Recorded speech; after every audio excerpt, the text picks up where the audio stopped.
Rashomon is all about the different perspectives or statements of the people involved in the crime scene or the witnesses involved in the crime scene of the murder of the woman's husband in the forest. And Amelie film focuses on Amelie Bolan or Boleyn, a woman who brings happiness to the people around her through small acts of kindness. And while she finds joy in helping others, she struggles to confront her own loneliness and take risk in pursuing love. So, based on my research, Akira Kurosawa, the filmmaker or director of the Rashomon film, was a famous Japanese filmmaker who made 30 feature films over 6 decades. He is known as one of the greatest and most influential directors in film history, and his style was bold and energetic, influenced by Western film while still remaining very unique or in his own.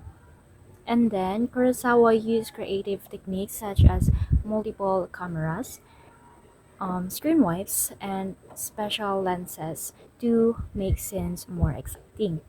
And then he also used elements of nature such as the rain and wind and also the sunlight and to create mood and emotion. In films like Rashomon, he also used non-linear storytelling and different points of view to show how truth can be changed depending on the perspectives. And Jean-Pierre Jeunet, the director or filmmaker of the Amelie film, is one of the most influential French director known for his personal and visually unique films that mix fantasy with real life issues. And his style is easy to recognize because of the bright colors and detailed sets and playful visual details that create imaginative worlds and a fantasy like movie. And also, One often explores themes such as physical disability, loneliness, and healing broken lives or memories. And a scene in Amelie and a very long engagement, which are often set after wartime periods. He also known for strong visual storytelling, using images and small details instead of dialogue to improve emotion and deepen the story. Both films are effective, yes. The film Amelie uses vibrant and saturated colors to support its fantasy-like concept. The cinematography is mostly captured using the low-angle shots and frequent zoom-ins, which help draw attention to important details and emotions. And also, this those editing and camera techniques makes the film very and those editing or the camera techniques make the film very effective for the audience because they emphasize the characters' facial expressions or emotions, the unique settings, and the overall whimsical tone of the story. And also by focusing closely on emotions and visually exaggerating the environment, the film successfully creates a magical and imaginative world that reflects the theme, which is the fantasy.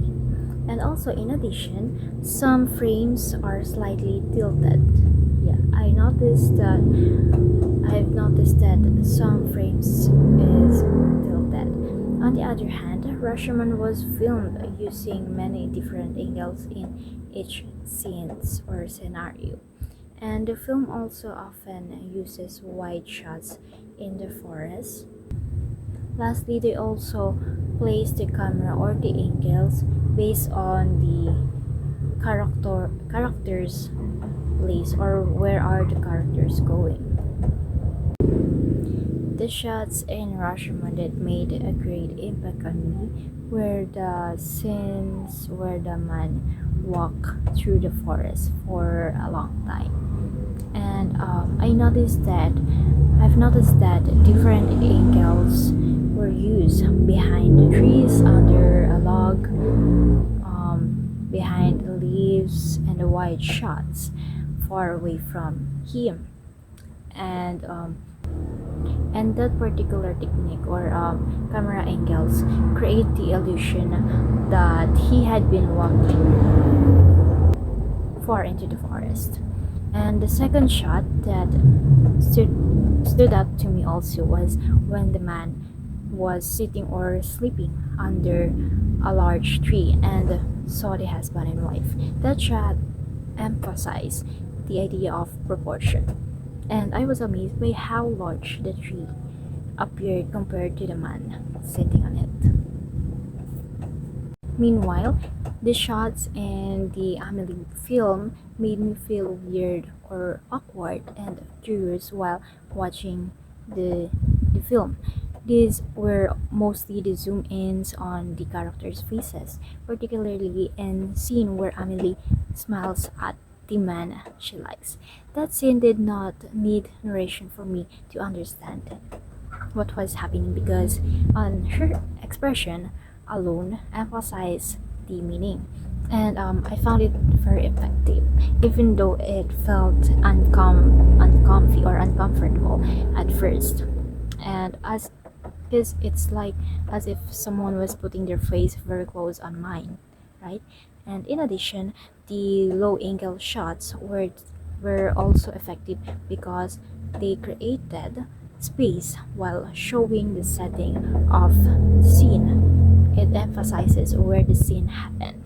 And for me, it is important for the audience to understand where the scenario is happening instead of always focusing on their faces or on the characters.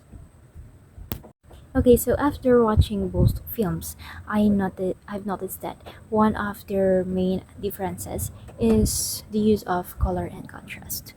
Rashomon is composed of black and white colors only, or imagery, while Amelie uses vibrant colors or saturated colors. And also, I've noticed that Rashomon is often shot using average angles and more wide shots than Amelie because Amelie frequently uses zoom ins. So, as for their similarities, I observed that both films use emphasis and space by blurring the background and guiding the eyes of the audience towards the main subject as well as through the use of wide shots. And moreover, both films use flashbacks, especially in the Rashomon film.